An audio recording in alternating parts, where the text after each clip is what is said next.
Hey everybody, this is Preston Poulter with Pocket Jacks Comics.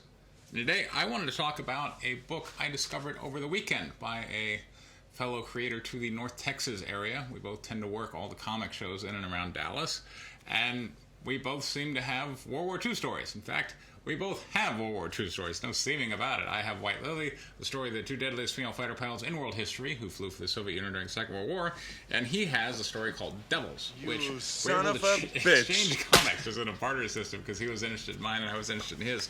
So Devils is a three-issue story, so it's all out, and it is distributed. He's working as an imprint for Avalanche, or Antarctic, right, who was of the famous lawsuit involving Mark Waid and Richard C. Meyer. So they are distributing through Diamond for him, so you could pick up Devils in your local comic book store. The premise of the story involves historical events. So again, like he and I were like, wow, this is we both took ours from real life history. So during the very end of the war, like one of the final battles was on this island off the coast of Burma. And it was between the U.S. and the Japanese, and the Japanese were defeated. And so this group of about 800 men were basically under orders to fight to the death, not to surrender kind of thing. And so they elected, instead of fighting, that they would retreat through a mostly uncharted jungle in order to try and reach a Japanese garrison on the other side of the swamp. Little did they know, this was a swamp that was absolutely infested with crocodiles. So 800 people entered that jungle and only 20 came out the other side. And so this is their story here in Devils, and Devils being referring to the crocodiles. So fascinating premise. I love history, so this was just a natural, a natural close for me. We open up, the introduction of the Japanese is not particularly sympathetic to their cause, and let's face it, they were doing some horrible things during the Second World War, which this comic book alludes to. This comic book has a character who's concerned about the Japanese POWs, and one of the officers is like, I have this report on, what the Japanese did in Nanking, and he lets the soldier read it, and after that he's all out to kill the Japs. Oh, but just because your nation's doing horrible things doesn't mean genocide is justified, but it does kind of clue you into the very bad things that the Japanese were doing. And the first introduction we have with the Japanese is of them raping this local Burmese girl, which the emperor, well, no, not the emperor, Tojo, the head of the Japanese military, had issued for certain regions, like just to rape every woman in that area. So these kind of practices were unfortunately not uncommon, and certainly worthy of discussion in the Japanese story. So we're kind of set up where we have the military officer who's carrying out orders and is rather sadistic and kind of morally beyond reprehension, and then we have a good guy officer. So the evil Japanese captain who's carrying out orders is named Captain Suguru, and the two noble Japanese people who are attempting to stop, kind of the raping and the killing of the local populace, which, certainly do amount to war crimes, are Takehiro and Yabu.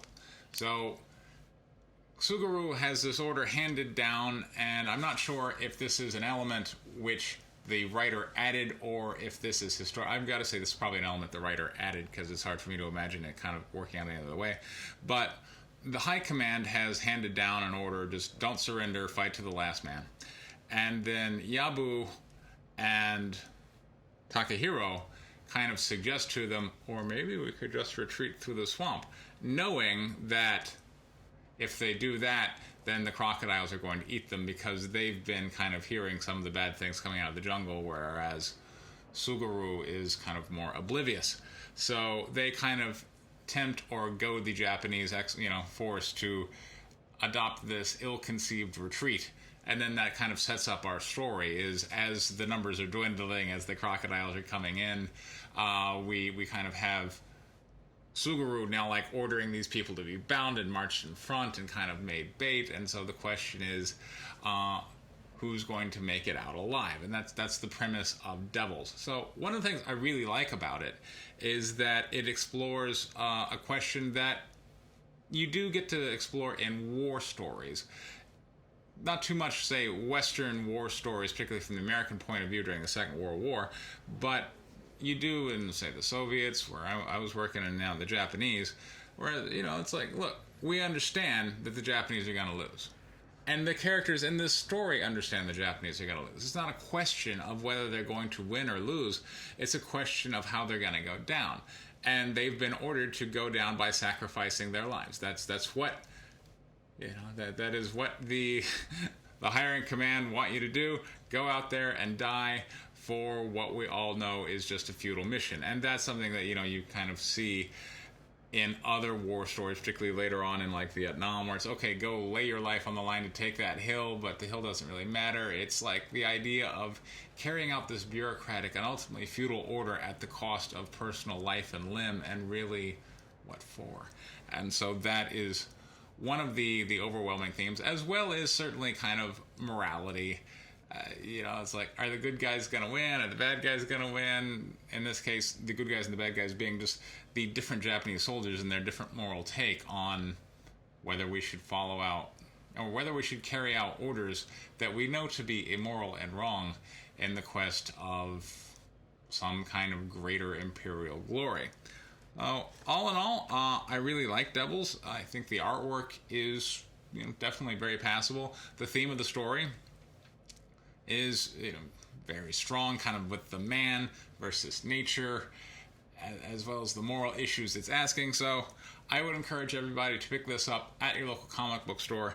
Check it out, The Devils by Rock Comics. And he says, you know, the more of these he's doing, he wants to eventually kind of break off and go off in his own direction, stop being just an imprint for Antarctic Press. So best of luck, and I want to stop and go ahead and give props to Matthew Spradlin, who was the writer that I was interacting with, as well as William Reyes, who did the art, and Archie Van Buren for coloring. So, again, that is The Devils. Meanwhile, speaking of World War II, I'm about to relaunch my campaign for White Lily Issue 3 on Indiegogo. It is the story of the two deadliest female fighter pilots in world history. There is a link for that down in the description. This is Preston Poulter with Pocket Jacks Comics. Thank you very much for your time.